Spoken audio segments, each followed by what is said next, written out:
My job is watching a woman trapped in a room. If you had told me 3 years ago that I'd be making 60 grand a year to sit alone in a locked room and watch a woman on a screen, I would have laughed in your face. I managed a used record store back then.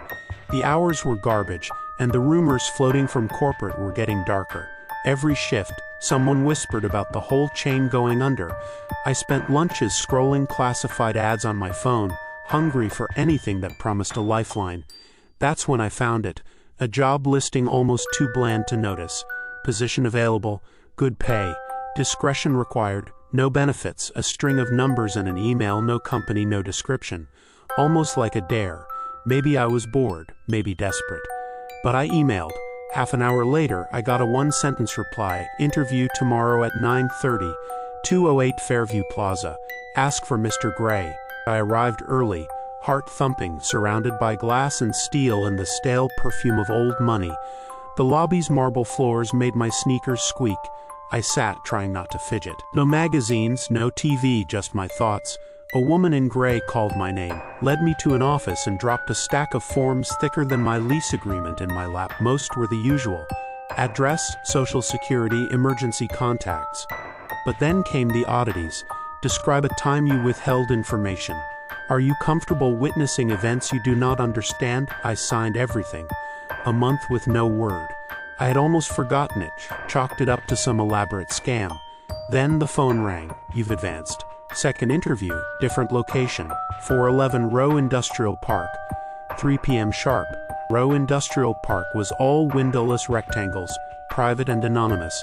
A tall man in a black suit, Mr. Gray, met me at the door and led me through a heavy steel door into a room so clean and spare it might have been part of a spaceship. Bolted to the floor, a metal desk with 2 monitors, a chunky industrial box fitted with 2 giant buttons, one red, one green, and a single battered chair. He spoke in a dry, clipped voice. The work is simple. You arrive early. No phones, no watches, no personal effects. Change into scrubs in the locker room. The surveillance room is sealed, no paper, no pens, no communication devices. You watch the left-hand monitor at all times. Every hour you type a log on the right-hand computer. If you see anything urgent, hit the red button. If you see something significant, press green. Use the green only if something matters. The room, your work, always under video surveillance. Consider yourself a backup, nothing more. He smiled, thin and fox-like. Any questions? Is this legal? My voice cracked a bit. Anyone getting hurt? He laughed too easily. Nothing illegal, nothing dangerous. Just important and confidential. If you speak about this work outside these walls, well, let's just say there are consequences. He slid a contract across the desk. Sign or walk. I signed. The pay was too good to question. The surveillance building was an unmarked cinderblock bunker tucked between warehouses. Inside I found the locker room, my name taped to a pale green locker. Inside, disposable scrubs, surgical shoe covers, a key to the bathroom attached to a huge foam block. I stripped down, stowed my street clothes, and stepped heart-pounding through a second steel door into my room. It was identical to the mock-up but real. Water cooler, flickering fluorescent, cold metallic scent in the air. Both monitors glowed.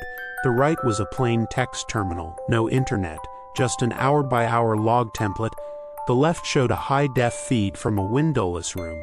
At first, the room looked like an odd hotel suite, sparse but comfortable.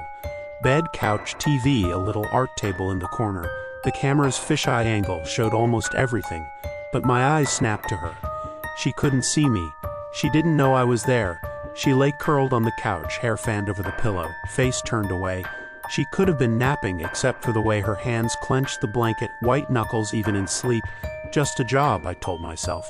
She was probably a volunteer in some experiment. Paid actresses do weirder stuff every day. I was just a watcher. It wasn't my place to ask.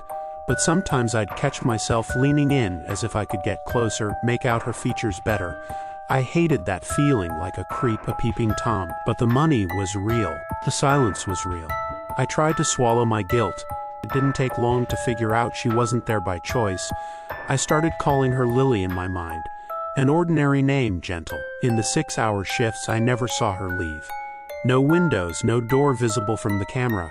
Sometimes 2 or 3 times a week, a team of people would enter. Men and women in hospital scrubs, faces hidden under plastic shields. Sometimes they brought food or supplies. Sometimes they'd approach her and she'd hang her head and go with them, shuffling like a prisoner on the way to the yard. Once she fought, sobbing and clawing at the doorframe until someone gently, carefully pried her hands loose. They always brought her back. I tried to rationalize.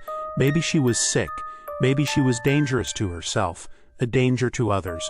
Maybe this was a hospital, a clinic, a holding facility. But the way the staff ignored her tears, the careful way they never met her eyes, made me doubt. I thought about pressing the red button 1,000 times. I never did. I needed the money.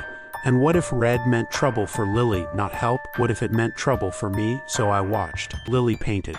That's how I marked the days. Every afternoon, she'd kneel at her table, mixing colors, working with a focus that was almost religious. She painted landscapes, strange, dreamlike scenes I could never see clearly. She always arranged her easel with the back toward the camera. I'd watch her face, soft and serene, lost in the world behind the paint.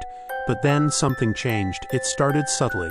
She painted more, hours each day, barely touching her food, her hands shaking as she cleaned her brushes, her face twisted, more frantic, more desperate. 4 paintings in 3 days. She set them one by one on the couch, the first time I could actually see them all at once. My breath caught in my throat. The first was a forest, deep green, with sunlight tangled in the leaves. The second, an old stone well, rim crumbling. The third, a solitary cottage on an island, waves circling it like hungry animals. The last, a movie theater, lights flickering in empty rows, through each a tangle of swirling lines, at first just abstract patterns. But then, as I leaned closer, I saw letters, words, delicate, almost invisible, woven into the colors like ghosts. Please, help me. And in the last painting, shivering across the marquee in a theater's neon, Mark, my own name. I jerked back from the monitor, heart hammering, skin cold. For a long time, I just stared at my reflection in the screen, mouth open, trying to remember how to breathe. How did she know? Had I slipped? Was someone else named Mark watching her too? Or somehow could she see through the camera, through the walls, into the drab little room where I sat doing nothing? All I knew was that I wasn't just a watcher anymore. She was talking to me, pleading. I hovered over the red button, hand shaking, and wondered what would happen if I pressed it. The silence pressed in, heavy as stone, suffocating. I realized, finally, I couldn't pretend any longer. This wasn't an experiment, wasn't therapy, wasn't care. It was a prison, and I was her final jailer. That night I lay awake, staring into the darkness, haunted by 4 words. Please help me, Mark. Tomorrow, for the first time, I'd decide who I really was. A watcher, a coward, or something else. I promised her, silently, that I'd do the right thing, even if it got us both killed.